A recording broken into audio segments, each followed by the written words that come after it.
અમે લોકો paediatric ફાઉન્ડેશનમાંથી Shri Hirani sir અને મહુવા પરિવાર તરફથી આપ સૌની સાથે એક કાર્યક્રમ શેર કરવા આવ્યા છીએ. તો અમારા તરફથી સર આપને કંઈક બે શબ્દો કહેશે. પેલું કહેવાય છે ને કે માં કા દૂધ પીએ તો સામને આવો. નાનપણથી સાંભળાયો છે. તો માનું દૂધ છે એ બાળકના જીવનનો પાયો છે.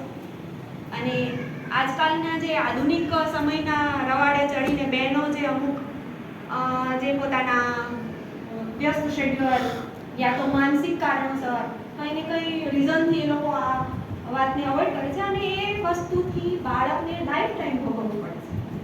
તો બાળકનું જે ભવિષ્ય છે એ માના દૂધ પર ડિપેન્ડ છે. દૂધ છે ને માનું એ અમૃત છે અને એને ક્યારેય અવગણી શકાય નહીં. તો આ સબ્જેક્ટ પર આ વિષય પર શ્રી અમારા મહુવા પરિવાર તરફ જુરાણી સર આપણે બે શબ્દો કહેશું, કંઈક એમના વિચારો વ્યક્ત કરશો. પ્રોગ્રામ પતશે પછી તમને કંઈ એવું લાગે તો તમે પ્રશ્નો કરી શકો.